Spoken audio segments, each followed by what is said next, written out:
Gusto mo ba mag-vlog pero ayaw mong gamitin ang boses mo? Kung oo, tamang-tama ang video na ito para sa'yo. Kailangan mo lang dito ay masipag ka mag-type ng sasabihin mo.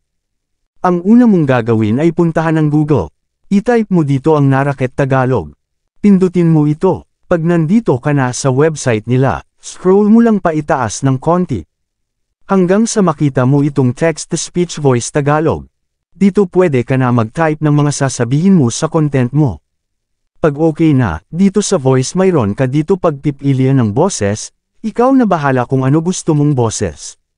Pwede dito ang boses babae or boses lalaki. At dito naman sa format ilagay mo lang sa MP3. Para magkaroon ng audio, pindutin mo itong Create Audio.